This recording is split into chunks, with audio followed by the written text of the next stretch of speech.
잠시 수업해요. 네, 없습니다. 2학기 첫 수업입니다. 여기는 중학교 때 살짝 했던 부분이야. 중학교 때 조금 했었어요. 지질시대. 너네 고생대, 중생대, 신생대 기억할 거 아니야? 응? 고생대, 중생대, 신생대 몰라요? 못 들어봤는데. 그런 거 약간 개념만 살짝 나왔었죠? 사실 이거 옛날에 중학교 과정이에요. 완벽하게 중학교 과정이에요. 기억나죠? 너네 이전 세대 있지? 걔네들한테 이거 중학교에서 나왔던 거야. 근데 너네들은 고등학교 1학년에 와서 이제 제대로 중학교 때는 말만 나왔지 뭐 제대로 배운 게 없어요. 근데 이제는 외우셔야 돼. 여기 첫 마디가 지진 시대라는 말이야. 뭐라고? 지진 시대라는 말은 정의가 지구 탄생부터 현재까지야. 그러니까 몇 년간을 얘기하는 거야. 지구가 언제 만들어졌어? 46억 년 전에 만들어졌어. 와. 언제 만들어졌다고? 지구 탄생부터 현재까지. 이게 46억 년 전부터 얘기를 하는 거죠. 모든 기록이 글로 남아져 있을까? 인간이라는 존재가 글을 만든 건 10,000년도 안 돼요. 상형 문자 이런 거 있잖아. 어? 이런 거 다 합쳐도 기록으로 남긴 건 10,000년이 안 돼요. 피라미드 그거 다 합쳐봤자 7,000년 이거밖에 안 돼. 10,000년이 넘어가질 않아요. 그래서 그런 것부터 문자가 남아있으면 역사시대라 그러거든. 그럼 그 이전의 과거는 기록이 뭐로 남아있냐? 땅 속에 남아있어요. 지층 속에. 어디 속에 남아있다고? 그래서 지질시대라고 하는 거야. 기록이 다 어디 남아있으니까? 땅 속에 남아있으니까. 어떤 형식으로 남아있어? 대부분 화석 같은 형식으로. 무슨 형식으로? 화석. 그러면 화석이 뭐냐? 화석. 저 석자가 돌멩이 뜻대. 즉 과거 동물의 유해나 흔적, 기타 등등이 돌멩이가 돼서 남아있는 거예요. 원래 물질이 그대로 남아있으면 유해 혹은 유물. 너네 저기 박물관 가봤지? 거기 가면 주먹도끼, 돌도끼 이런 거를 화석이라 그래? 유물이라 그래? 물건 그대로 남아있으면 유물이야. 근데 공룡 알이 남아있어? 공룡 알 같이 생긴 돌멩이가 남아있어? 알 아니에요? 돌멩이야 그거. 진짜요? 알 자체가 남아있는 게 아니야.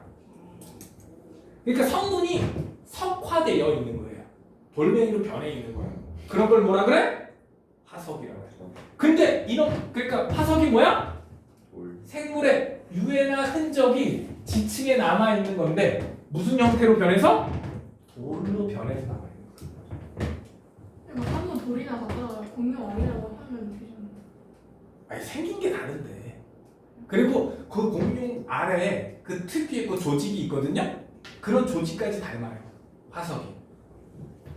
그러니까 그냥 동그랗게 깎아놓고 그 겉으로 보면 속겠지. 근데 전문가들이 가서 확인해보자? 그럼 이게 조작된 건지 아닌지 금방 알아내요. 화석이. 실제로 중국에서는 그 화석을 조작한 경우가 되게 많았고요. 그 시조새 화석이라고 알려졌던 대표 주자 중에 하나가 중국에서 조작했던 거예요. 시조새? 시조새 화석. 그 실존하지 않는 실존해요. 시조새. 근데 제일 유명했던 그 시조새 화석이 조작이래. 우와. 근데 전 세계적으로 시조새 화석이 한 10개 정도 발견이 됐어요. 그래서 그거를 학계에 보고한 과학자가 자기가 직접 발굴한 게 아니라 중국에 가서 화석을 사갖고 학계에 발표를 한 거야. 근데 연대 측정해보니까 이만한 화석에 여기 연대가 달라.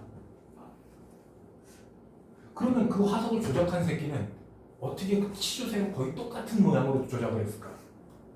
본 적이 있다는 얘기죠. 굉장히 희귀한 시조새 화석이 그런 게 있다라는 걸 본 적이 있으니까 그렇게 정교하게 주장을 했겠지. 근데 실제로 비슷한 시조새 화석이 전 세계에서 특히 유럽 쪽에서 한 10개가 발견되면서 유명했던 개는 주작이지만 시조새가 있었던 건 사실이다 이렇게 얘기가 된 거죠. 주요사항. 퇴적암에서만 나옵니다. 화성암에서는 안 나옵니다. 화성암이 뭐니? 마그마가 굳어야 돼. 마그마 상태면 화석이 있을까 없을까? 타죠 다. 타? 돌멩이가 타? 아니 아니고 그냥. 다 녹아서 없어져요. 그러니까요. 녹아서 없어. 그러니까 변성암이 돼도 돼, 안 돼? 변성암도 거의 녹아서 재결정되는 거거든? 그러니까 어떻게 될까? 오로지 어디서만 화석이 나온다? 퇴적암에서만 나와요. 그래서 이 퇴적암의 특징이 하나는 화석이고 하나는 층리라는 거예요. 퇴적암 보면 옆에 이렇게 줄무늬 있죠? 네. 이 줄무늬를 층리라고 하잖아. 아. 퇴적암에서만 나타나는 특징이 화석과 층리입니다. 중학교 때 너네 퇴적암, 화성암, 변성암은 했잖아. 이때 퇴적암의 특징이라고 분명히 나왔을 얘긴데 중학교 졸업하면 뒤에 다 까먹었지? 화석이 생성되는 과정을 화석화 작용이라고 해요. 이거 좀 이따 하고 화석이 되는데 유리한 조건.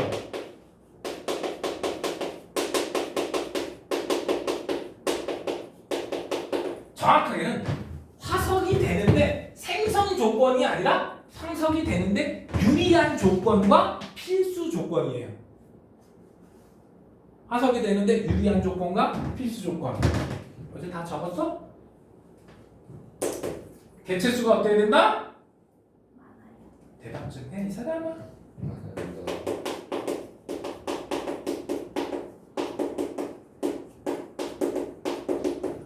세상에 딱 한 마리밖에 없는 새끼가 땅속에 잘 파묻혀가지고 화석이 되고 그걸 인간이 다시 발견해?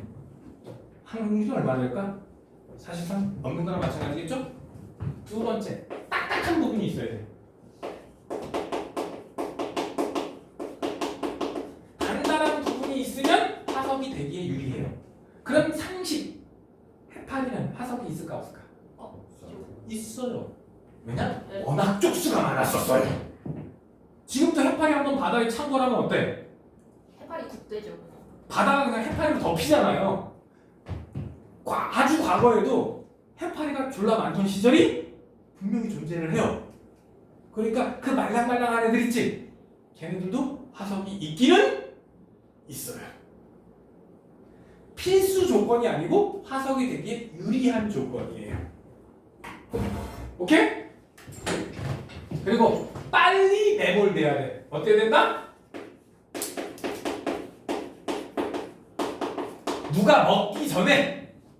누가 먹기 전에 매몰해야 돼. 빨리 파묻혀야 돼. 혹은 다 썩어갖고 저 바람에 흩날린 다음에는 화석이 될 수가 없잖아. 그러니까 가능한 빨리. 그래서 지금 화석 발견되는 거 보면 홍수나 이런 거에 한꺼번에 쭉 떠내려가고 어딘가 이렇게 뭉쳐서 한꺼번에 파묻히겠죠? 그런 데서 한꺼번에 다량의 화석이 나오는 경우가 굉장히 많아요. 왜? 순식간에 파묻혔으니까. 누가 먹기도 전에. 혹은 늪지대였던 곳. 이런 곳에서 화석이 좀 많이 발견이 됩니다. 지각 변동 받으면 안 돼.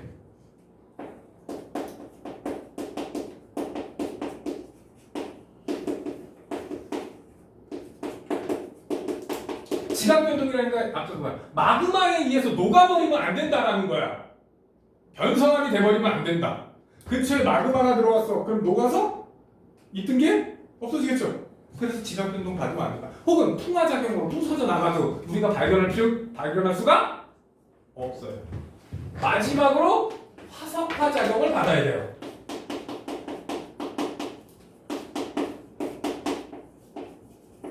화석화 작용. 그리고 화석화 작용. 일단 땅속에 파묻혀야 돼요. 파묻혀가지고 그 내부가 썩어서 빈 공간이 돼. 그러면 바깥 모양은 그대로 남겠지. 안은 비었지. 거기를 지하수 같은 거로 석회를 채워야 돼요. 다시. 그럼 모양이 원래 죽었던 애하고 모양이 똑같은 돌멩이가 만들어지는 거죠. 그렇지? 그래도 화석으로 남을 수 있어. 얘가 다시 솟아올라서 육지가 돼야 돼요. 그러면 발견할 수 있어. 그게 화석화 작용이에요. 화석화 작용은 반드시 받아야 돼. 그래서 물속에 수분이 있어야 화석화 작용을 받을 수 있어요. 그래서 사막에서는 생각보다 화석이 발견이 잘 안 돼. 물이 없으니까. 이렇게 만들어진 화석이 크게 두 종류로 나뉘는데 표준 화석과 시상 화석으로 나눠요. 뭐와 뭐로 나눈다? 표준 화석이 있고 시상 화석이 있어요. 표준 화석은 이 지층이 요 화석이 포함된 지층이 어느 시대 거다. 고생대 캄브리아기, 고생대 석탄기 이런 식으로 어느 시대인지 특정 시대를 알려주는 화석입니다. 시상 화석은 산호가 나왔네. 산호는 지금도 얕고 맑고 따뜻한 바다에서 사니까 요 지층이 만들어진 시대의 환경은 여기는 얇고 따뜻하고 맑은 바다일 거야. 즉 얘는 환경을 알려주고 얘는 시대를 알려줍니다. 뭐를 알려준다? 시상 화석은 환경을, 표준 화석은 시기, 생성 시대를 알려준다. 얘가 되기 위한 조건이 있겠죠? 표준 화석은 생존 기간이 짧아야 돼.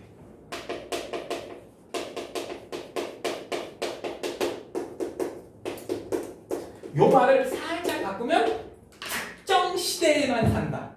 언제만 산다? 특정 시대에만 산다. 고생대에도 살고 중생대에도 살고 신생대에 살면 그 지층이 언제 건지 알겠냐? 모르잖아. 시상 화석은 생존 기간은 길다. 지금까지 살아있으면 더 좋아. 지금 이런 조건에서 사니까 고생들이 이런 조건에서 살았겠지. 분포 면적은 표준 화석은 가능하면 넓어야 좋아. 전 세계 곳곳에 다 살면 좋아. 그런데 시상 화석은 좁아. 즉, 이 말을 살짝 바꾸면 특정 환경에서만 산다.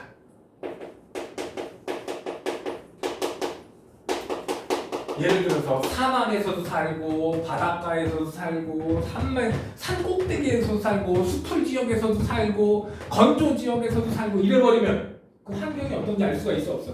없죠. 그런데 너희들 가재가 뭔지 알지? 네.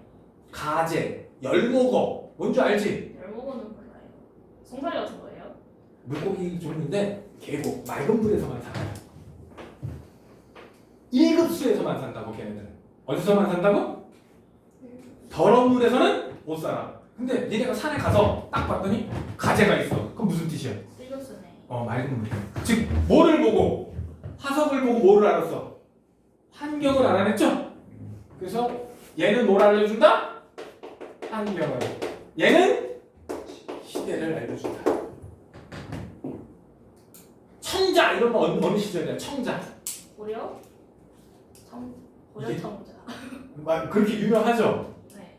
그러니까 뭘 보면 어느 시대를 떠올리고, 그러니까 특정 화석을 보면 어느 시대를 떠올리는 게 그게 표준 화석이야. 삼연초 고생대, 공룡 중생대, 매머드 신생대 그렇게. 그래서 요게 내신 문제로 한 문제가 나올 가능성이 매우 높습니다. 그런데 분포 면적은 넓어. 근데 생존 기간은 짧지. 그러니까 얘가 표준 화석. 근데 x축, y축 바꾸면 어떻게 할까?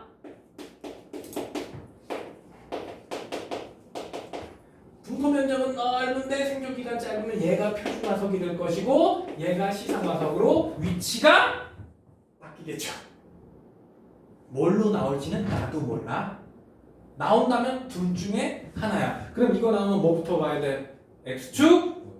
내가 누누이 강조하지 않니? 이런 그래프 나오면 x축과 y축 이게 뭔지부터 보고 얘가 의미하는 바가 뭔지부터 확인하라 그랬죠?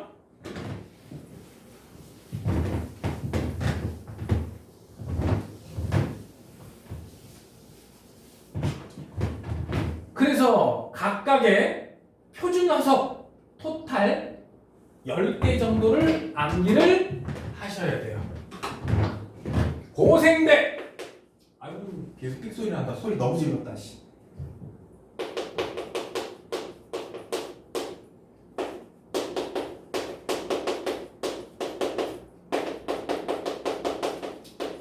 고생대 표준화서. 고생대임을 알려주는 가장 대표적인 거 삼엽충. 누구? 갑주어. 필사. 방추충. 완종류. 완종류가 뭐예요? 조개 사촌쯤 돼요. 좀 이따 그림 보여드릴게. 방추충은 푸줄리나라고도 해요. 딱 대추 씹다가 뱉어놓은 것처럼 생겼어. 중생대, 공룡, 시조새, 바다에는 암모나이트. 신생대, 매머드, 화폐석. 하나 더하면 유인원 정도? 그럼 토탈 몇 개가 되죠? 11개가 됩니다. 잠깐 불 좀 꺼주실래요? 한번 사진을 직접 볼 필요가 있어서 얘기합니다. 삼엽충부터. 바퀴벌레 사촌처럼 생겼어요. 고생대 시대별로 생긴 거하고 크기가 조금씩 차이는 납니다. 근데 대체로 이런 식으로 생겼습니다. 이게 바다에 있지 않았어요? 얘는 바다에 살던 놈입니다. 고등학교 가면 얘가 바다에서 살던 놈인지 육지에서 살던 놈인지까지 구분을 하셔야 돼요. 삼엽충은 대충 이렇게 생기면 뭐다? 삼엽충인 거 알겠죠? 그 다음에 갑주어. 갑주어는 물고기고 척추 동물입니다. 뭐라고? 최초의 척추 동물은 어류라고 보거든요. 그 중에서 포식자로 좀 빠르게 발달한 놈이 갑주어인데 그 중에서도 요 두각류라고 보이죠? 얘가 가장 대표 그림으로 나와요. 여기. 지금은 없죠. 어? 지금은 없죠. 지금은 없지. 야, 표준화석은 그 시대에만 살아야 돼. 지금 살고 있으면 안 돼. 그러니까 멸종된 애들이야. 쌤, 그리고 실러캐스 같은 애들은 표준화석 안 되는 거예요? 지금 걔는 표준화석이 아니에요. 아, 화석이 아니에요. 살아있는 화석 뭐 이렇게 표현을 하지만 표준화석은 절대 될 수가 없습니다. 갑주어가 이렇게 생겼고 너네들 요런 모습 있죠? 이거 대가리만 있는 거고 왜? 두 갑류가 무슨 뜻이야? 머리 쪽에 갑주가 있다는 뜻이야. 두 갑류가. 아 얘가 크기가 큰 거였어요. 애를 너네 정도면 한 입에 삼킬 정도 사이즈 나옵니다. 우와. 그러니까 지금 웬만한 상어 많은 거야. 지금 여기 옆에 사람 서 있는 거 보여요? 대가리가 이만해요. 근데 상어가 사람을 삼킬 수가 있나? 삼키지는 않고 걔는 뜯어먹죠. 근데 뭐 삼킬 수 있다면 한 입에 삼킬 수 있을 정도는 됩니다. 사이즈가.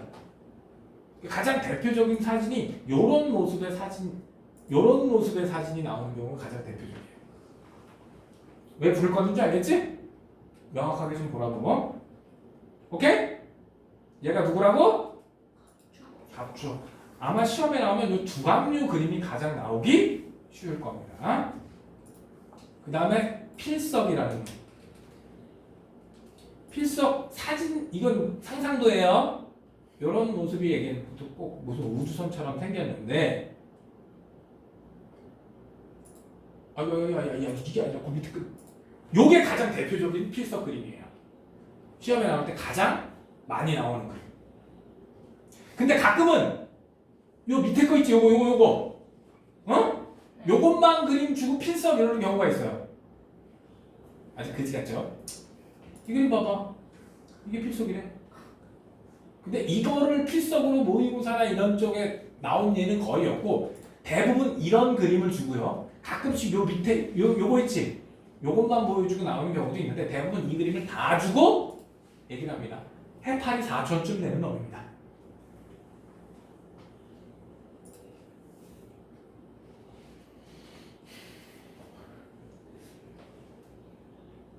그리고 완종류. 완종류는 조개 사촌인데 요 모습이 가장 대표 주제예요. 호막 비슷하게 생겼지? 딱 지금 보면 조개야. 저 완족이 어깨가 발의 역할을 한다 그래서 완족이야. 달팽이는 복종류라 그러거든요. 배가 발의 역할을 해서 복종류야. 이렇게 생겼어요. 완종류. 조개 사촌쯤 보면 됩니다. 바다에 살았겠죠?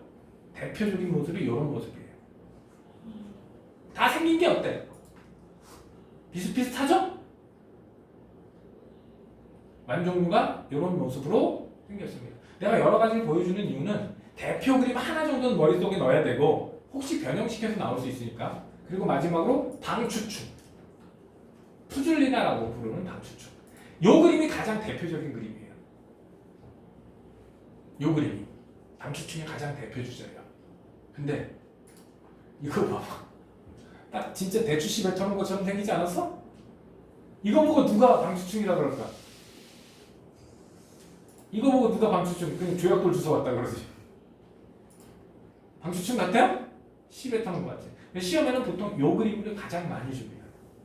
이렇게 주면 아 얘가 방추축이구나. 이걸 이제 세로로 잘라보면 이런 모양이 되기도 하는데 이런 모양으로 주는 경우가 가장 방추축의 대표적인 예다. 그래서 고생대 표준화석 5가지를 확인했고요. 중생대 공룡은 안 볼 거야.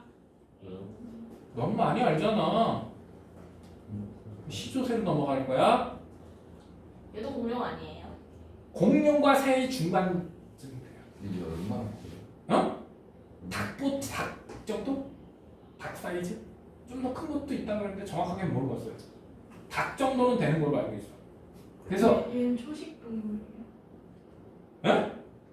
육식이에요. 아, 초식은 아니에요. 야 이빨이 있는데. 아. 그래서 조류의 특징. 원래 새들은 조류는 이빨이 없어요. 근데 얘는 이빨이 있어요. 그리고 날개 여기 접히는 부분에 발톱이 있어요. 얘는. 새들은 없잖아. 그리고 파충류에는 깃털이 없죠. 얘는 깃털이 있어요. 그러니까 파충류의 특성과 조류의 특성을 둘 다 가지고 있는 애들이 뭐라고? 시조새예요.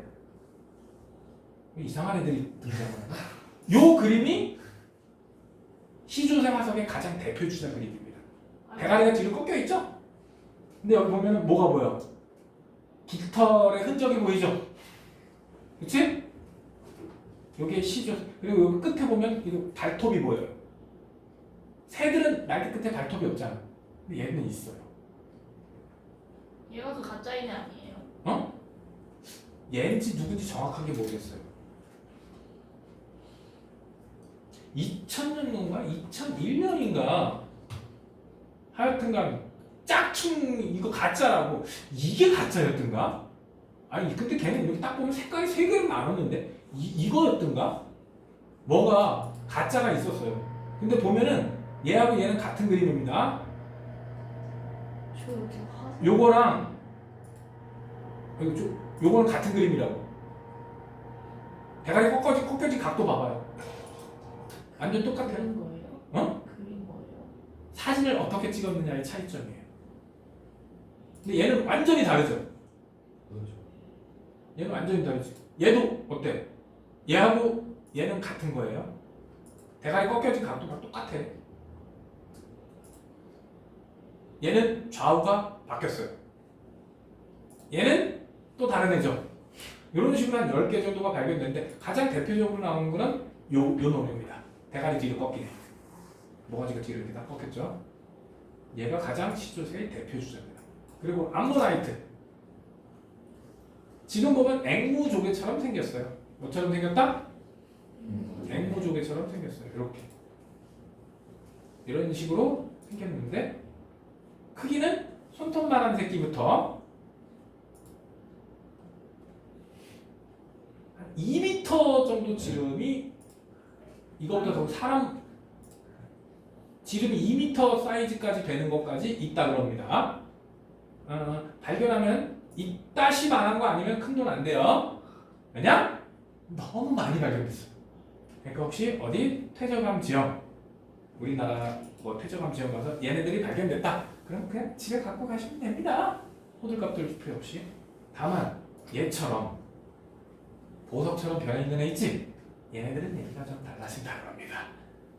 크기는 손톱만한 것부터 미터 단위까지 크기가 다양하다. 중생대 거 다 봤죠? 가끔 맘모스라고 하는 경우가 있거든요. 맘모스는 잘못된 표현, 매머드의 일본어식 표현이 맘모스입니다.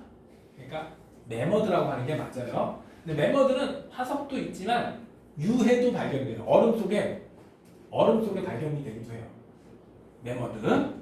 그래서 매머드는 되게 완벽한 모습으로 발견된 것들도 되게 여러 개예요. 아예 털이나 이거는 아직 덜 썩은 거야. 이거 얼음 속에서. 얘가 코끼리보다 컸대. 코끼리보다 컸대요. 코끼리보다 컸대요. 옛날에 이거 막 사냥해서 먹었던 게. 뭐 그렇다고는 그래요. 그런 흔적들이 발견이 된대요. 매머드를 사냥해서 했던 그 흔적들이 발견된대요. 요거 이제 매머드 이제 꺼내온 거야. 이거 가지고 뭐 코끼리 난자를 이용해서 복원하겠다 그랬거든. 근데 완벽한 제대로 된 핵이 발견이 안 됐어요. 얼음이 있는데 얼음 상태로 또 몇만 년 지나잖아? 몇천 년, 몇만 년 지나면 세포가 다 떼져요. 그 안에 DNA 파괴되고 핵이 온전하게 남아있는 게 없어서 매머드 복원 사업은 망했습니다. 실패했어요. 그리고 유인원, 오랑우탕, 침팬치, 고릴라 얘네들이 유인원 종류라고 보시면 돼요. 원숭이하고 우리는 조금 멀고 가장 가까운 게 오랑우탕이죠. 오랑우탕하고 침팬지가 가장 가까워요. 인간에. 유전자 2%밖에 차이 안 납니다. 얘네하고 우리하고. 오랑우탕이 무슨 뜻이야? 숲속의 사람이란 뜻이야. 인간하고 유전자 20%밖에 차이 안 나요.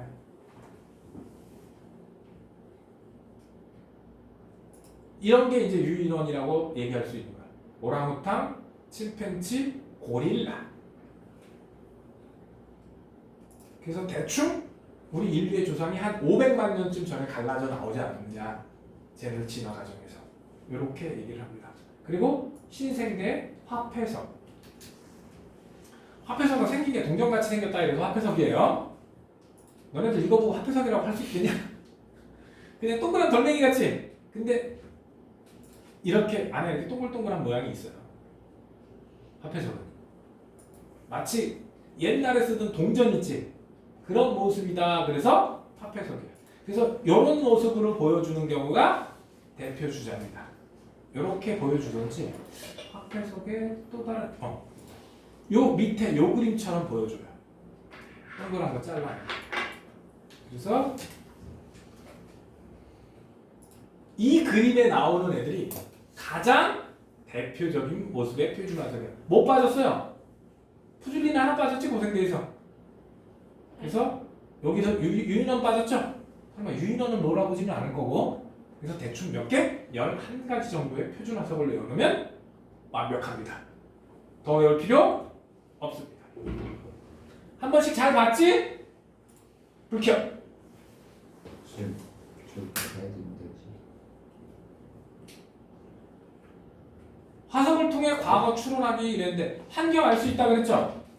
지층의 생성 연대를 할 수 있어. 표준화석과 시상화석 가지고 보내줄 테니까 꼭 봐. 네. 쉬는 시간 있어요. 조금만 더 하고 싶게요. 지층의 생성 시기 알 수 있고 그리고 생물이 진화 과정도 알 수 있어. 예를 들어 고래는 최초의 생명체는 다 바다에서 만들어집니다. 바다에서 시작해서 육지로 올라와서 적응했다가 다시 바다로 기업 들어간 거예요. 고래.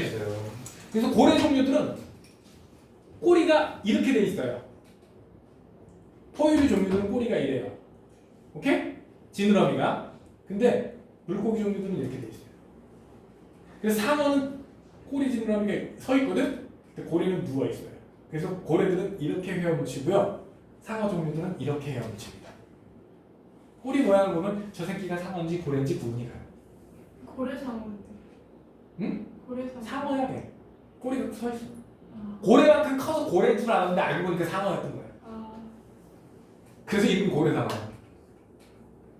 진화 과정도 알고 있고 과거 대륙의 이동. 우리 대륙 이동설에 보면 화석 분포 가지고 원래 대륙이 하나였었을 것이다 라고 추측했었잖아. 그래서 대륙 분포를 알 수도 있고 그래서 과거 육지 환경이 따뜻했는지 추웠는지 이런 것도 알 수 있었어요. 여기 보면 바다에 살던 애들, 육지에 살던 애들 딱 구분되죠? 설마 나무가 바다 속에 있었을까? 참나무, 은행나무 얘네들이 은행나무는 중생 때부터 있었거든? 얘네들이 물속에서 살았을까? 소철 얘도 중생 때부터 살았어요. 소철이 뭐예요? 소나무 일종이에요. 그래서 과거의 기후가 어떻게 변했는지 알 수 있어요. 화석을 통해서. 근데 요즘은 그것도 중요하지만 지층 속에 꽃가루를 많이 봐요. 뭘 많이 본다고? 꽃가루도 화석으로 남아있거든? 맨눈으로 안 보여주면 현미경으로 보여요. 근데 얘네들이 자라는 환경에 따라서 꽃가루 모양이 조금씩 달라요. 더운 데 사는 꽃가루하고 추운 데 사는 꽃가루 있지? 얘네들이 달라. 그러면 그 비율을 보고 지구 전체 온도가 높았는지 낮았는지 추측해 볼 수가 있다는 거예요. 굉장히 중요한 요소예요, 요즘은. 그래서 지진 시대를 얘기할 때 46억 년 전부터 지구 탄생 45점 어쩌고 야 소수점 외우지 말자 우리. 야 지진 시대에서 1000만 년은 못 차도 아니야. 지금 언제부터? 약 46억 년부터. 고생대는 언제쯤부터? 약 언제부터? 5억 4천만 년 전부터라고 써있죠. 5.39니까 에이씨 그냥 5.5로 외워 쉽게. 오케이? 중생대 언제부터? 2.5부터 외워. 신생대는 좀 디테일하게 0.66 이렇게 6,600만 년 전 이 정도로 시대의 시작점, 시대의 시작과 끝, 시작과 끝 요 정도 숫자 3개 정도는 어떻게 하자? 암기를 하자. 이 지진 시대의 구분을 기준이 있어요. 지진 시대 구분 기준이 있다.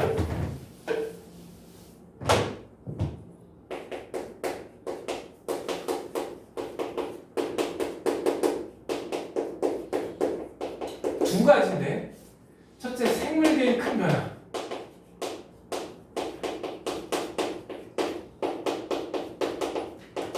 주로 대규모 멸종.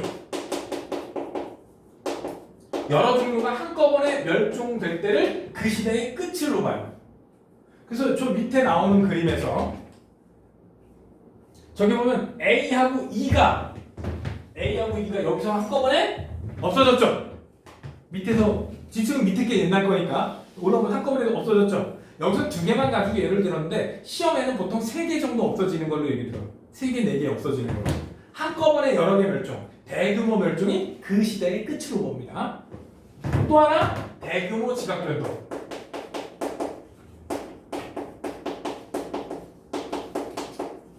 대규모 지각변동이 있었다는 흔적으로는 보통 부정합 가지고 부정합을 시대 구분의 기준으로 봅니다. 우리 부정합 기억나나? 퇴적, 융기, 침식, 침강, 다시 융기. 그러면 지층이 이렇게 쌓였어. 퇴적. 이거 퇴적은 물속에서 일어나는 거야.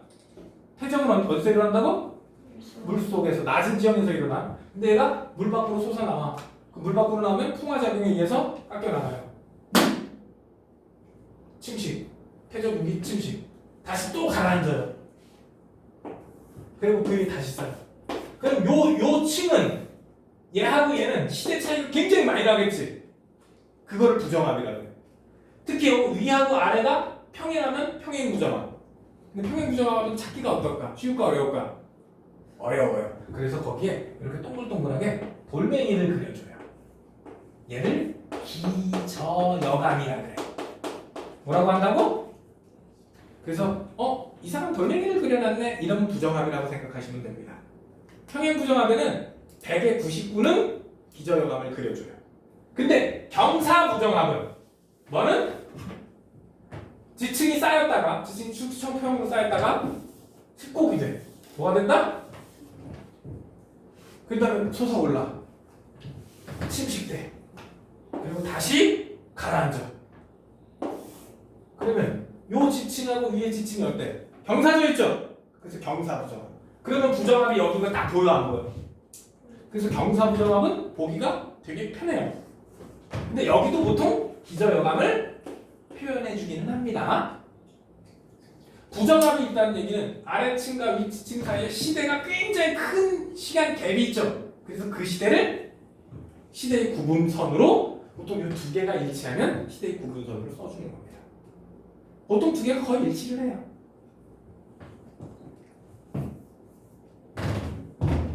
그런데 보면은 전체적으로 성칸부리 46억 년 중에 거의 40억 년이 성칸부리세요. 이거 무슨 표시? 압도적으로. 그래, 졸라 큰 멀티돼요. 부등호는 어느 쪽이 크다죠? 한쪽이 무지하게 크다를 표시하는 게 저 부등호 표시 두 개가 한꺼번에 들어가는 거. 차이가 클 때. 왜? 이거 한 40억 년이 이거 다 합쳐도 6억 년 안 나와요. 5억 4천만 년 전이니까 이게 41억 년이고 이게 5억 얼마밖에 안 돼요. 그래서 절대적인 차이 크다. 선생님 근데 왜 성칸부리아들이 이렇게 크게 끌어놓고 이쪽으로 세분나요? 나는 게 없어. 성칸부리아들 때는 뭐 화석이고 뭐 있었을까? 육상 생명체는 아예 없어요. 육상 생명체는 언제부터? 고생대 때부터요. 육상 생명체는 언제부터라고? 고생대 때부터요.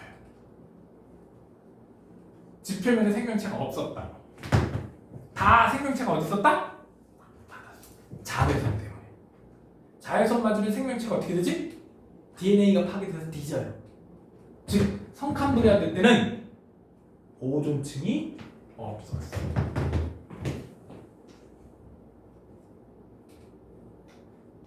그래서 그리고 성칸부리아들 때 있던 애들은 딱딱한 부분도 없었고 구조도 되게 간단해. 화석의 세계가 어땠을까요? 그리고 시대가 너무 오래 지났지. 그러니까 있었던 것들이 어떻게? 지각변동 때문에 부서지고 없어져. 지금 발견할 수 있는 흔적이 별로? 그러니까 시대 구분이 안 되는 거예요. 그러니까 큼직하게 끊어놓은 거예요. 근데 현대로 올수록, 현재로 가까이 올수록 땅속에 증거가 많이 남아있겠죠. 그래서 현대로 올수록 좀 디테일하게 시대를 구분하는 경향이 있게 됩니다. 자, 각 시대별 환경은 조금 쉬었다.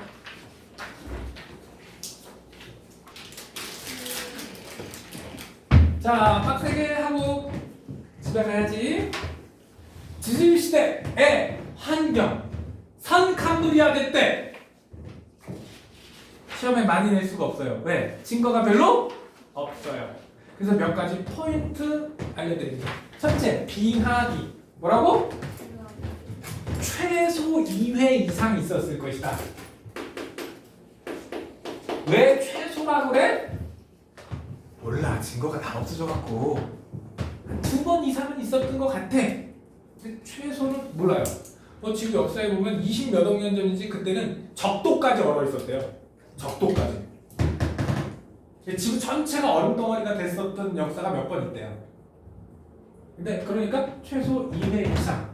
그리고 지각변동을 받아서 없어져서 화석이 별로 없어요. 그래서 시대를 디테일하게 구분할 수 없어. 화석이 별로 없어. 왜?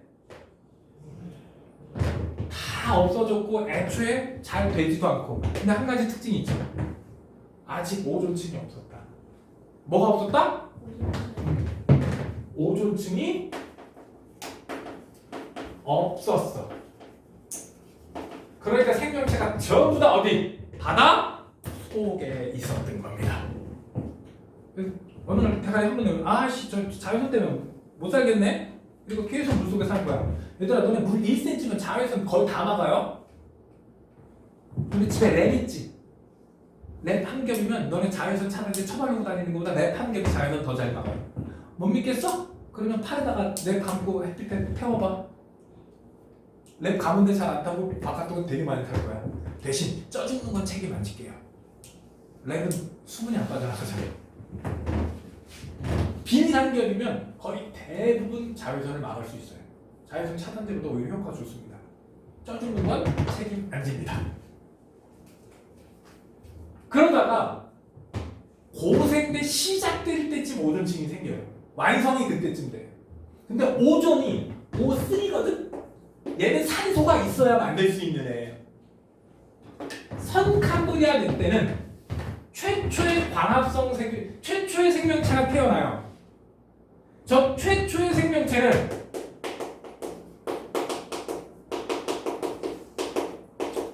특징이 있어요.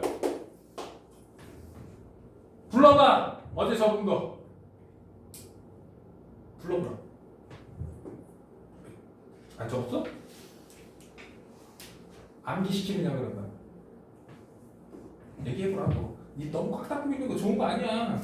자꾸 말을 해봐야 암기가 잘 되지. 단세포였을 것이다. 최초의 생명체는 단세포였을 것이다. 단세포야. 원팩이었을 것이고 구조는 간단했을 것이다. 그리고 종속 영양 생물이었을 것이다. 즉 유기물을 먹어서 에너지를 흡수하는 것.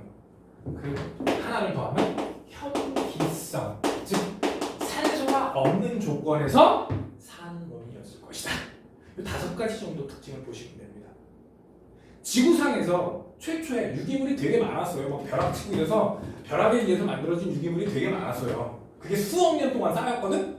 그래서 아마 그거 먹고 살았을 겁니다. 요 최초의 생명체 바닷속에서 생겼을 것이고 단세포의 원핵, 핵은 없었을 것이고 구조는 되게 간단했을 것이고 유기물을 먹어야 되면 산소 없는 조건에서 사는 놈이었을 것이다 라는 특징이 있습니다. 이러다가 바닷속에 있는 유기물을 많이 먹어치웠어. 그러니까 이제 스스로 영양분을 만들어내야 되거든. 걔가 독립 영양생물이에요. 뭐라고? 광합성 하는 애들이 독립 영양생물이야. 근데 우리처럼 뭔가 먹어야 되는 것들은 종속 영양생물이야. 여기에 약간 좀 잘못된 최초의 광합성 세균이라고 했는데 최초의 광합성 세균은 황세균입니다. 누구였다고? 황세균이 녹색 황세균이고요. 적색 황세균이 있었어요. 지금도 있어요. 황세균인데 녹색은 뭐고 황세균인데 적색은 뭐냐? 요 황은 원소 황을 뜻해요. 오케이? 요 녹색, 적색은 이 미생물의 색깔을 뜻하고요. 얘네들은 황화수소를 수소 공급원으로 썼어요. 그래서 얘네들이 광합성을 하잖아? 그러면 그 주변에 수소를 또 뿌려내고 남은 황이 노리끼리하게 남아요. 그래서 황을 남기는 애들이다 해서 황세균이에요. 얘네들이 최초의 광합성을 했었어요. 근데 문제는 이 황화수소는 화산지대 아니면 구할 수가 없어. 즉 생존할 수 있는 면적이 되게 좁죠. 그러다가 얘에서 물을 수소 공급원으로 쓰던 애가 나타난 거야. 걔가 남세균이에요. 수소 공급원으로 물을 쓰는 애가 남세균이라고. 그러면 수소를 쓰고 나니까 뭐가 남아? 산소 남았죠? 그래서 물속에 녹아 들어가는데 몇 억 년 걸리고요. 대기 중에 산소를 누적하는데 또 추가로 몇 억 년이 걸려요. 그래서 남세균이 최초 출현한 건 약 32억 년쯤 전인데 대기 중에 산소가 쌓이는 요 정도가 약 25억 년 전이야. 이게 얼마라고? 25억 년 전. 그리고 나서도 20억 년 정도가 더 지나서 오존층이 완성이 돼요. 그게 고생되기 시작이라고. 산소를 만들어내는 놈이 출현을 해. 산소가 생겼죠? 산소가 생기니까 대기 중에 처음에는 바다에서 녹아 들어가느냐고 정신이 없었고 얘네들이 금속하고 결합해갖고 침전해요. 그게 철광석이야. 지금의 철광석이 됐어요. 오케이? 그리고 바다에 충분히 녹고 대기 중에 나왔어. 대기 중에 산소가 나와서 O2가 돼서 자외선을 맞으면 O3가 돼요. 얘네들이 O3는 다시 자외선 맞으면 O2와 O로 나뉘고 이 과정을 반복하면서 성층고 현상에서 O3가 누적돼서 오존층이 된 거예요. 오케이? 그러니까 어떤 산소가 있으니까 산소 가지고 유기호흡이니까 에너지 효율이 좋아집니다. 그래서 다세포가 출현할 수 있었어요. 뭐가 출현했다고? 산소 덕분에 단세포가 다세포로 진화할 수가 있어요. 왜? 에너지 효율이 좋으니까. 옛날에 나 혼자 만들어도 혼자 먹고 살기도 힘들었는데 지금은 혼자 만들어도 여유가 생겨서 다른 놈한테 에너지를 줄 수가 있는 거야. 그래서 다른 세포가 다세포로 진화해요. 요 다세포의 증거가 에디아카야 동물분화석이야.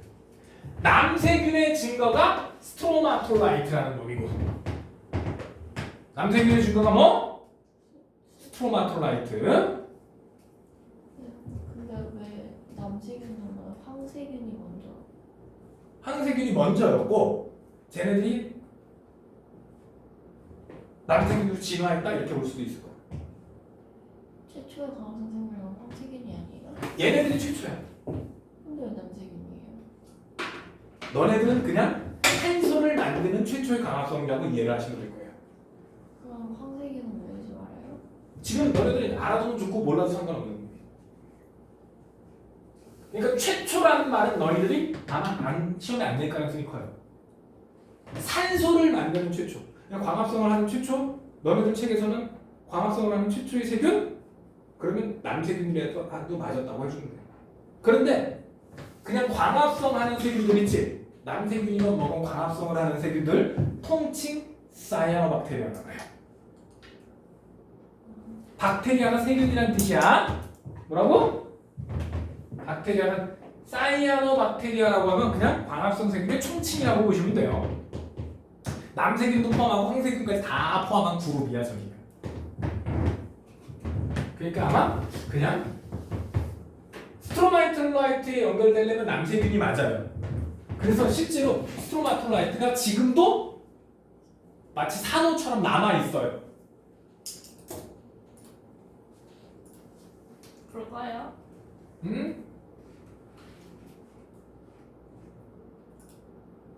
지금 보면 잠깐 꺼라.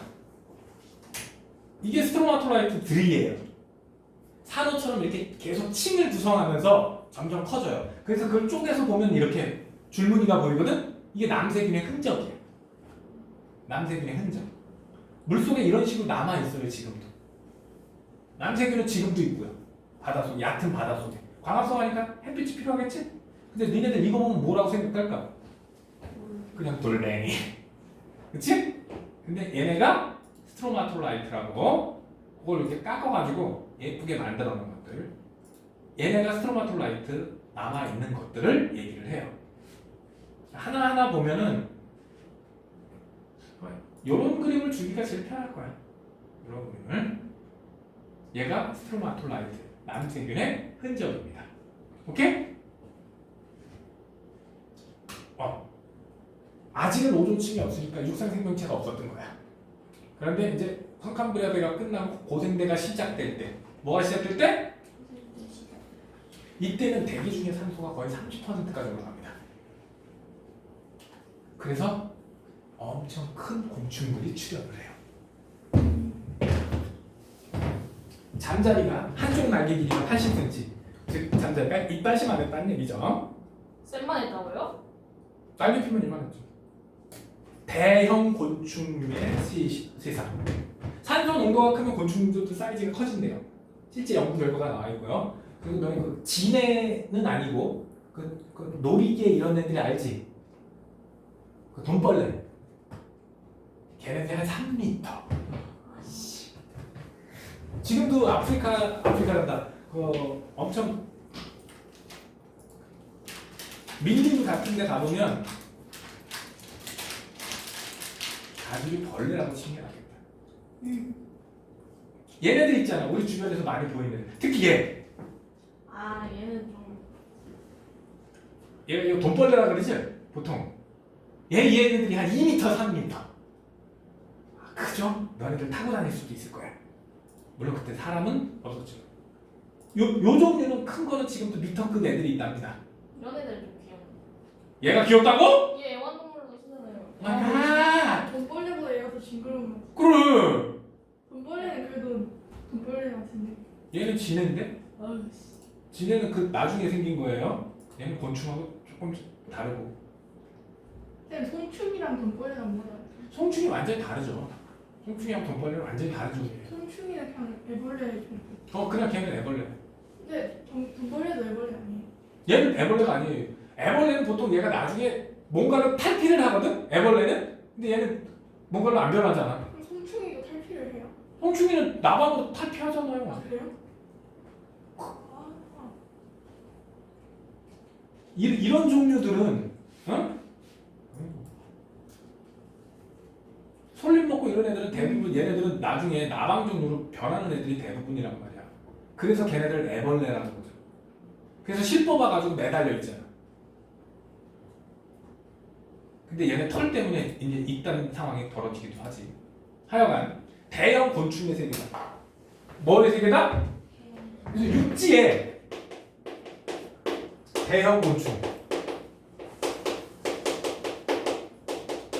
식물은 양치 식물이 세상을 점령하고 있었다. 저때 양치 식물들이 지금의 석탄이 된 거야. 그때 안 썩고 파묻혀가지고. 그리고 동물들 중에서는 대형 곤충도 있지만 양서류 있죠. 양서류들이 많았다. 개구리, 도롱뇽, 도마뱀은 파충류야.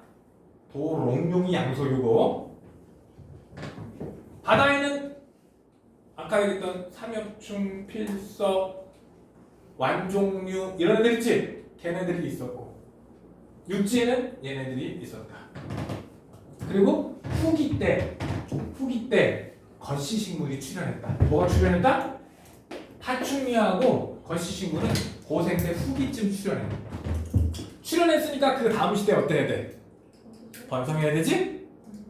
고생대에도 빙하기가 2번 있었습니다. 몇 번 있었다?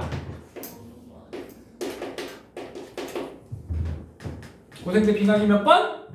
2번 정도. 그리고 중요한 거, 판게야 3억 년 전에 완성이 됐다. 즉 고생대 말쯤에 완성됐다. 판게가 언제 완성됐다? 3억 년쯤 전. 이렇게 외우세요. 고생대 말 이렇게 외우셔도 되고요. 판게아가 되니까 해안선 넓이가 되게 좁아져요. 한 덩어리가 되면 바다하고 접하는 면적이 줄겠지? 그래서 그거는 좀 많이 시험에 나옵니다. 판게아가 되면 해안선이 넓어지느냐 좁아지느냐. 한 덩어리가 되면 해안선이 좁아지고요. 갈라지면 해안선이 넓어집니다. 중생대로 넘어갑니다. 유일하게 빙하기가 없다. 요거 시험에 잘 나온다.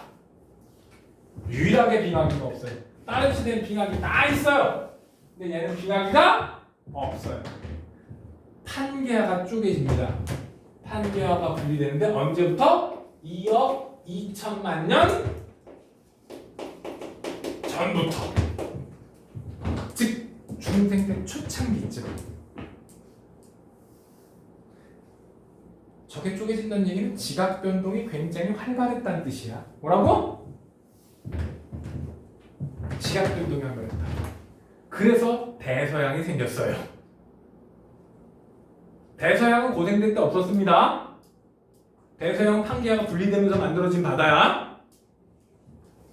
대서양 인도양이 이게 분리되면서 만들어졌다.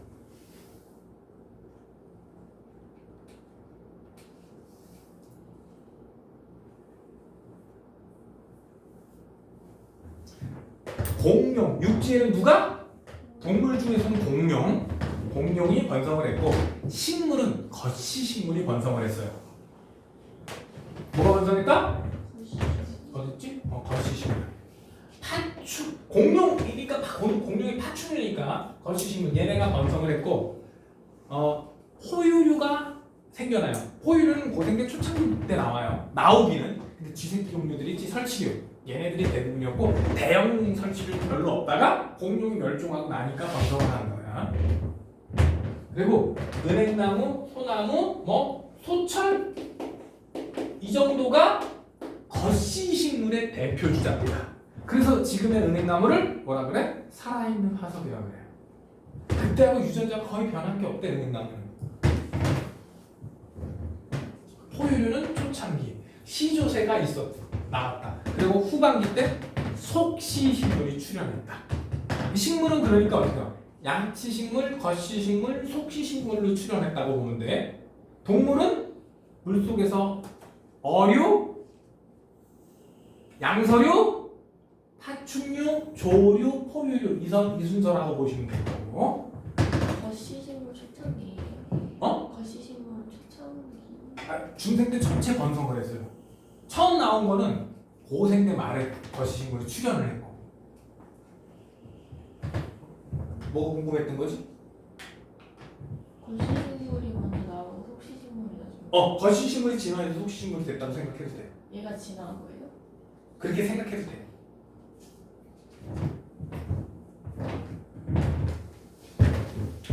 그리고 판개화가 쪼개지기 시작한다. 무슨 뜻이라고 했지? 지각 변동이 식용하다 했지? 그래서 공룡 배경으로 나온 영화나 이런 거 보면 맨날 화산 터지는 거예요. 화산 활동이 되게 활발했을 것으로 추측해. 화산 활동 때문에 이산화탄소 농도가 높아졌겠죠?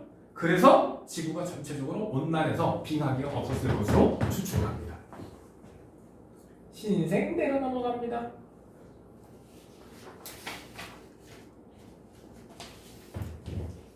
알프스 히말라야 산맥은 3천만 년쯤 전에 만들어집니다. 그때부터 만들어져요. 언제부터?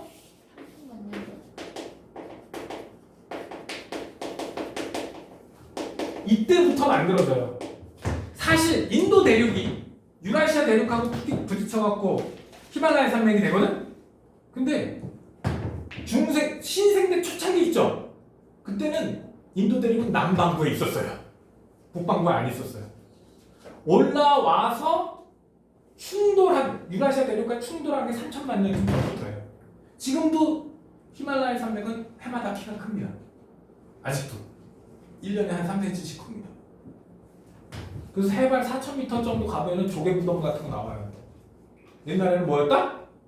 바다였다는 소리죠. 빙하기가 4번 정도 있었습니다. 빙하기 몇 번? 4번. 그럼 간빙기는? 얘들아 빙하기가 몇 번 있었어? 4번. 그럼 그 사이는 몇 번 있었어? 3번. 하나, 둘, 셋. 야 빙하기가 4번 그 사이를 얘기했는데 왜 2개가 늘어나? 간빙기 몇 번? 3번이다. 그래서 지금은 뭐라 그래? 제4 간빙기 아니냐? 즉 곧 빙하기가 오면 지금이 여기니까 5번째 빙하기가 오면 4 간빙기가 되겠지. 그렇게 주장하는 사람도 있어. 지금 지구 온난화가 되면서 해류의 움직임이 멈추고 어쩌고 저쩌고 하면 빙하기가 오히려 올 것이다. 뜨거워지는 게 아니라. 그렇게 주장하는 학자들도 있고요. 영화 투모로우라는 영화가 그 이론을 바탕으로 만들어진 거죠. 빙하기 때는 바닷물이 적어져서 일본하고 우리가 붙어 있었어요. 육지가 되게 넓었을 거예요. 왜? 빙하가 육지에 많이 쌓여있지. 그럼 그만큼 바닷물이 좀 적겠지? 그래서 해수면이 낮아져요. 그래서 육지가 되게 넓고 그때 섬나라 이동했을 것이다. 마지막 빙하기 때 있지. 그때쯤 유라시아 대륙 쪽에서 일본 쪽으로 넘어간 거 아니냐 이렇게 얘기합니다. 일본하고 우리하고 혈통적으로 되게 가까워요. 원래 아프리카 쪽에서 시작해서 유라시아 쪽으로 넘어가서 저기 쪽으로 넘어가요. 아메리카 쪽으로 넘어가요. 그게 언제? 빙하기 때 넘어갔을 가능성이 굉장히 커. 왜? 그때 바다가 육지로 연결이 돼 있었으니까. 그래서 설마 그 넓은 바다를 헤엄쳐서 갔겠냐? 추운 바다인데 배도 제대로 만들었을까? 그렇지 못하니까 아마 빙하기 때 육지가 연결됐을 때 멋지게 어떻게 하다 보니까 넘어갔겠죠. 포유류 전성시대. 바다에는 화폐석 전성, 육지에는 조류, 포유류 얘네들이 전성을 했다. 전성시대였다. 그리고 속시식물. 지금 많은 종류가 뭐 참나무, 단풍나무 이런. 참나무가 도토리나무예요. 참나무가 도토리나무야. 얘네들이 번성했고 몇백만 년 전에, 한 500만 년 전에 그저 인류의 조상이 출현을 했다. 알아둡시다. 그렇게 봤더니 이렇게 고색 성간부려될 때 빙하기가 최소한 2번 그 이상 있었을 것이다. 근데 몇 번인지 정확하게 모르겠다. 증거가 다 없으니까. 최소 2번. 중생대 때 유일하게 빙하기가 없었다. 이거 시험에 잘 나와요. 중생대 때 빙하기가 없었다. 신생대 때는 빙하기가 몇 번 있었다? 4번씩이나 있었다. 오케이? 이렇게 지구가 지나오는 동안 대규모 멸종이 5번 정도 있습니다. 몇 번 정도 있었다고? 자, 그 원인 중에 하나가 판게아가 만들어지고 쪼개지고 이러면서 수륙 분포가 변하죠. 그럼 해류가 변하겠지. 해류가 변하면 그 주변의 기후도 변할까? 당연히 변하겠죠. 그래서 대규모 멸종이 생긴 원인도 있을 것이고 대규모 화산 폭발 때문에 지구 먼지가 둘러싸니까 햇빛 차단하죠. 그러면 몇 년 동안은 꽁꽁 얼 거야. 얘 없어지고 나면 이산화탄소 때문에 온도가 오히려 거꾸로 확 올라갈 거야. 이러면서 대규모 멸종이 있었을 수도 있고. 오케이? 또 하나 소행성이 빡치게 해가지고 요건 유명하죠? 공룡 멸종은 소행성 때문이라고 생각하지 않아. 근데 사실 공룡은 이미 사멸기에 들어가고 있었대. 끝나가고 있었던 거야. 그 막타를 쳐준 거야. 공룡이 멸종하는데 하루 이틀 만에 없어진 것처럼 알고 있죠? 아니에요. 공룡이 멸종하는데 6만 년 이상 걸렸답니다. 공룡이 멸종하는데 6만 년 걸렸다고. 실제로. 하루아침에 막 영화 같은 거 보면, 영화라는 다큐 보면 소행성 충돌해서 다 며칠 사이에 멸종한 것처럼 보이지? 아니야. 6만 년 동안 서서히 멸종해갔다 그래요. 여기 5번째 멸종이 중생대 끝이야. 그래서 중생대 백악기 대멸종이라고 그러고요. 근데 제일 유명한 거 밑으로 제일 많이 떨어진 게 3번이죠. 응? 고생대 마지막입니다. 폐릉기 대멸종이라고 해요. 3번은 꼭 알아둡시다. 폐릉기 대멸종. 고생대 끝날 때 폐릉기 대멸종이라고 그래요. 폐 여의 폐릉기 여의예요? 어이 아니야. 여의야, 여의. 폐릉기 대멸종. 꽈가 70%가 없어져요. 뭐가? 꽈가 70%인데 종으로 따지면 90% 이상이에요. 개체수로 따지면 99.9% 정도가 멸종해요. 하나의 우리 이거 알아요? 종속 과목 관문계? 네. 요 단계 꽈가 70%가 멸종이 됐다고. 각 과 밑에 여러 종의 속이 있고요. 각 속에도 여러 종의 종이 있거든. 그럼 종으로 따지면 거의 90% 이상이 멸종한 거고 개체수로 보면 거의 99% 이상이 멸종을 한 거예요. 과 하나에 종으로 따지면 수십 개 종이 있거든. 그 중에 하나만 멸종을 안 했어도 그 과는 멸종을 안 한 거예요. 50개 중에 하나만 남아도 그 과는 남은 거라고. 이런 식으로 과가 70% 멸종을 했다고. 과가. 종으로 따지면 거의 90%가 멸종을 한 거. 거의 다 멸종. 개체수 보면 99% 이상 멸종을 했었어. 가장 큰 대멸종이 언제라고? 고생대 마지막에 있었던 폐릉기 대멸종이라고. 원인은 아마 바다와 육지에 분포가 변하면서 해류가 바뀌고 기후도 바뀌고 해저의 산소 농도도 바뀌고 여러 요소가 복합적으로. 그리고 여기 1번, 2번 정도는 슈퍼볼케이노 이런 거. 그 시베리아 쪽에 슈퍼볼케이노가 영향을 줬을 것이다. 뭐 이런 거 여러 가지 이유가 있는데 디테일하게 시험 나온 거는 요 3번하고 5번 정도밖에 없어요. 대멸종을 시킬 수 있는 원인들이 무엇이냐가 더 중요해요. 그래서 뭐 빙하, 온도 하강, 해류 때문에 무산소, 판게아, 화산 폭발, 소행성 충돌. 얘네들이 복합적으로 작용을 했을 것이다 라고 추측을 합니다. 가장 많은 멸종이 언제라고? 고생대 말에 폐렴기 대멸종. 우리가 아는 가장 확실한 원인은 중생대 말에 쥐라기 대멸종은 아마도 소행성 때문이 맞는 것 같다. 그때 당시에 소행성이 지름 한 10에서 15km짜리가 남아메리카에 칙술루브 분화구라고 남아있어요. 지름이 300km짜리 분화구가 남아있어요. 크레이터가. 그래서 아마 얘가 맞는 것 같다. 그래서 공룡이 슬슬 쇠퇴해 가는데 막 다쳐서 더 빨리 멸종하게 만든 게 아니에요. 멸종한다고 하루 이틀 할 때는 샥 없어지는 게 아니야. 대멸종 얘기도 기억을 하시면. 그럼 화산 터지면 일단 온도 떨어진다고 보셔야 돼요. 화산 터지면 어떻다고 온도가? 왜? 화산재가 햇빛을 가려서 그 근처는 한 2, 3일만 햇빛 안 비치잖아요? 그럼 영하로 떨어져요. 불과 2, 3일만. 실제 1990년대 아프리카에서 화산이 터졌거든? 얼어 죽은 사람이 더 많아. 정확하게는 저체온증으로. 왜? 그 사람들이 잠바가 있을까? 그 사람들 집도 어때 되게? 구멍 숭숭 뚫려 있잖아. 근데 위에서 비만 안 새면 다행히 그런 수준이잖아. 근데 화산이 터져서 먼지 구름 때문에 햇빛이 며칠 동안 계속 밤만 지속되는 거야. 그 기온이 어떻게 돼? 눈이 와요. 그 시커먼 그 화산재가 섞여서 눈이 와. 근데 뭐 있어? 그래서 이렇게 덜덜덜덜 다 저체온증으로 죽는 거야. 실제로 그렇게 죽은 사람이 더 많다고. 다시 한번 화산 터지면 기온이 어떻게 된다?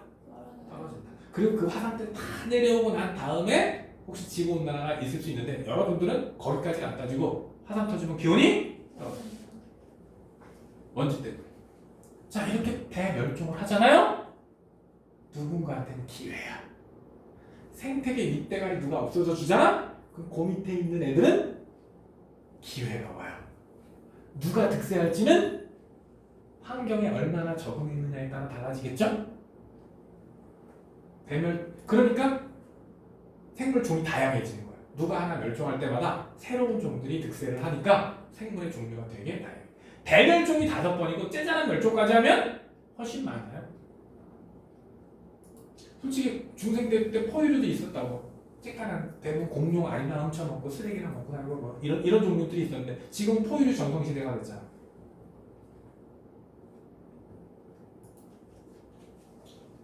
환경이 변했다?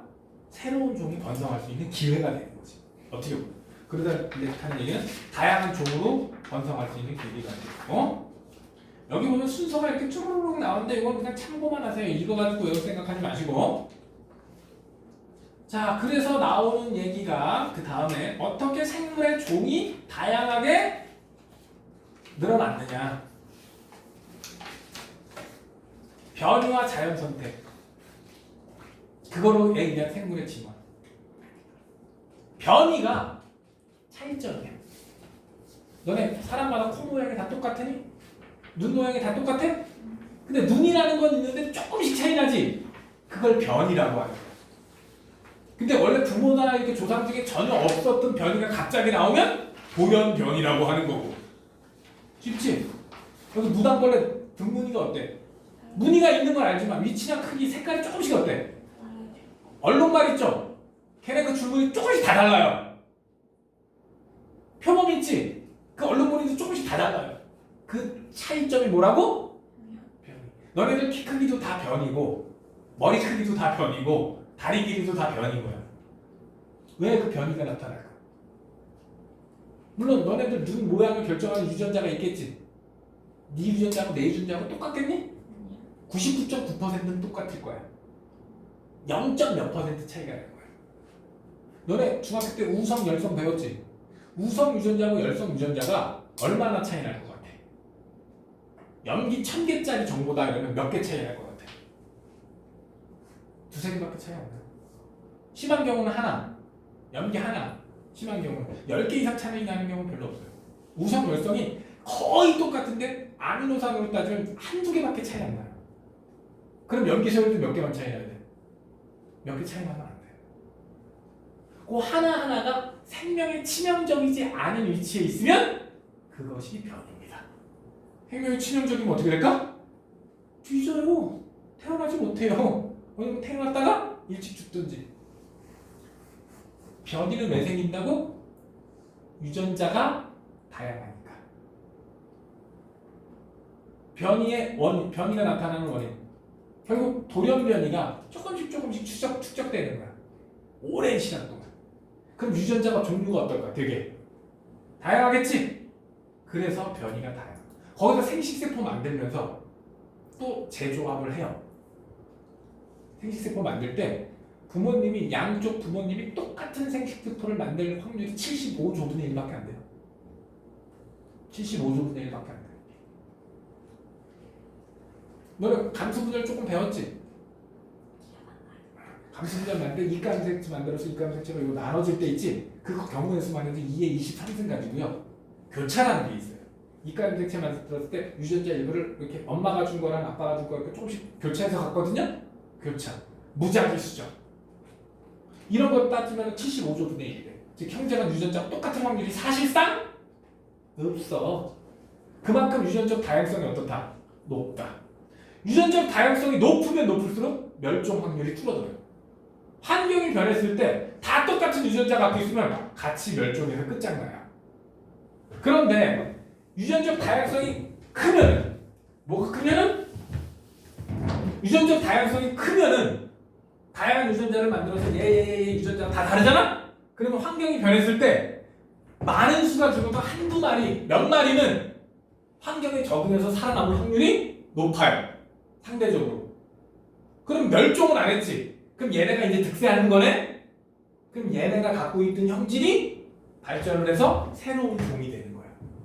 그래서 유성생식이 생존에 훨씬 유리합니다. 오케이?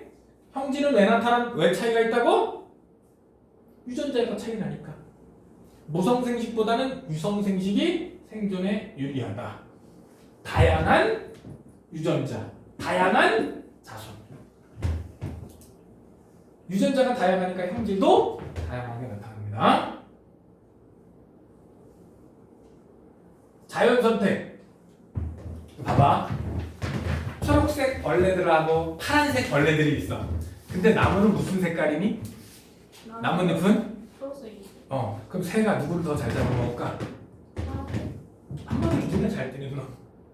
누굴 잡아먹는다고? 눈에 잘 띄는 놈. 그러다 보니까 파란색은 숫자가 계속 줄어요. 빨리빨리 죽어 없어지겠지? 그러면 파란색이 자손을 만들 확률이 클까? 초록색이 자손을 만들 확률이 클까? 초록색. 그러면 세대가 거듭되면 파란 유전자를 가지고 있는 애들은 점점 숫자가 어떻게 돼? 줄어들어서. 그래서 결국 없어질 수도 있지. 결국 누구만 남아?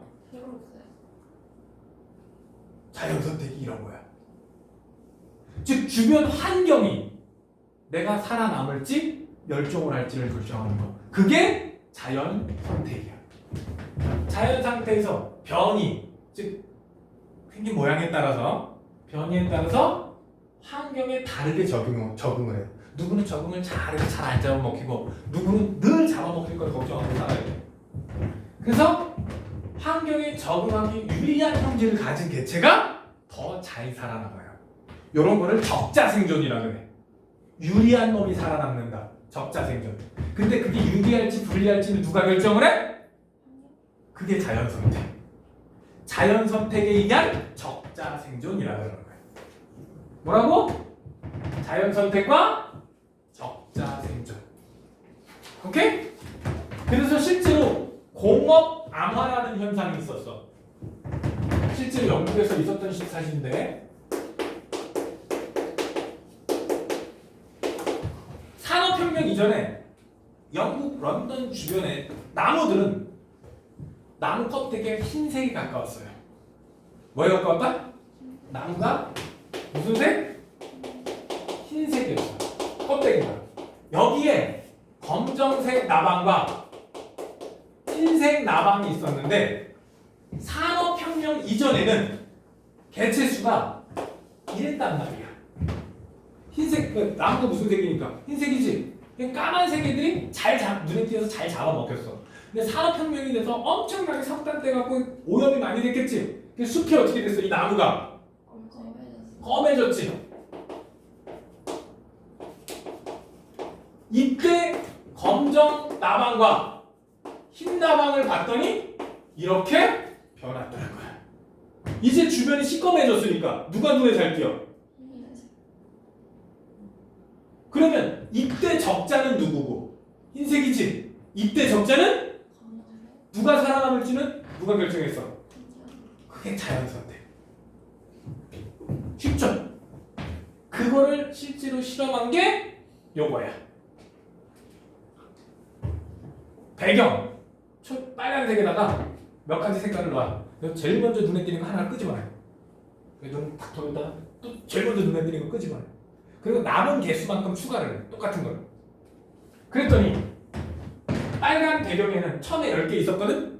근데 집어낸 게 몇 개 없어. 2개밖에 안 집어냈어. 8개 남았을 거 아니야. 그러니까 8개를 추가해서 16개.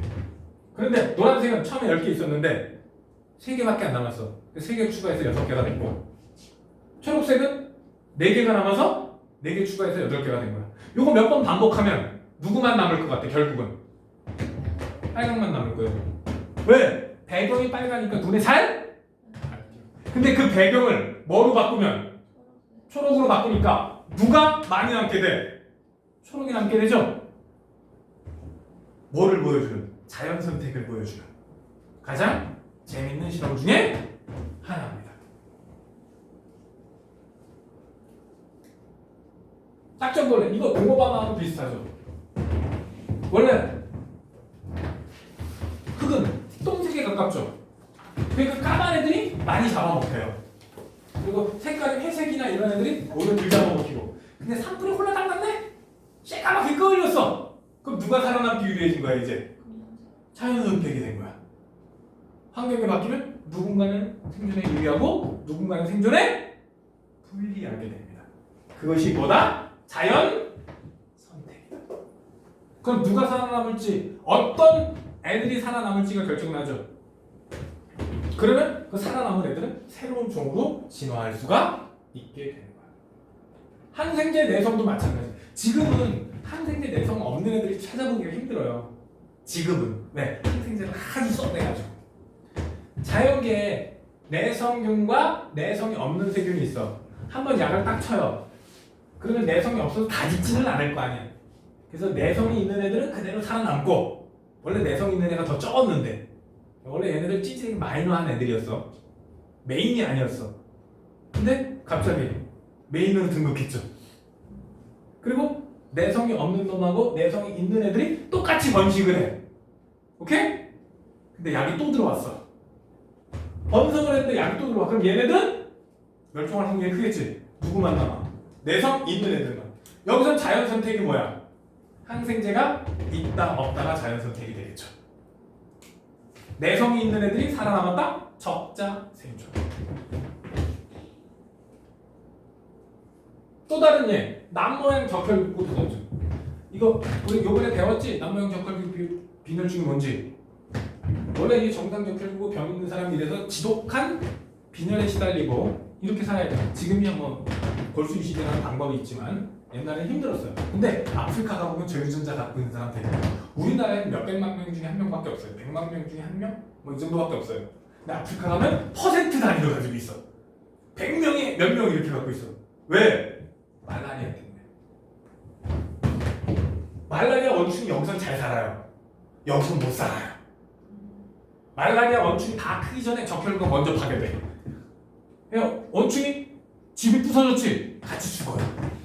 그래서 아프리카 말라리아가 분포하는 지역에서는 저유전자를 갖고 있으면 오히려 생존에 유리해져요. 우리 쪽에서는 어때? 저유전자 갖고 있으면 생존에? 이 동네에서는 생존에? 그럼 어떻게 되는 거야? 같은 변이라도 환경에 따라서 생존에 불리하게 작용할 수 있어. 즉 어떤 형질이 유리하다 불리하다는 뭐를 갖고 있으면 절대적으로 유리하다 절대적으로 불리하다가 아니라 네가 유리할지 불리할지는 뭐에 의해 결정나는 거야? 환경에 의해서 결정난다는 거죠. 자연 선택을 설명하기 위해서 좀 극단적인 거를 집어넣은 것 같습니다. 재밌지? 여기는 진화! 아이고 시간이 다 됐는데 진화만 딱 얘기하고 끝낼게. 진화! 생존에 유리하게 변하는 거야. 어떻게 변한다? 환경에 적응해서 생존에 유리하게 변하는 거야. 포인트는 환경에 적응, 생존에 유리. 오케이? 오늘은 여기까지만 하고 여기서부터는 다음 시간에 다시 하겠습니다. 오늘 여기까지 할게요.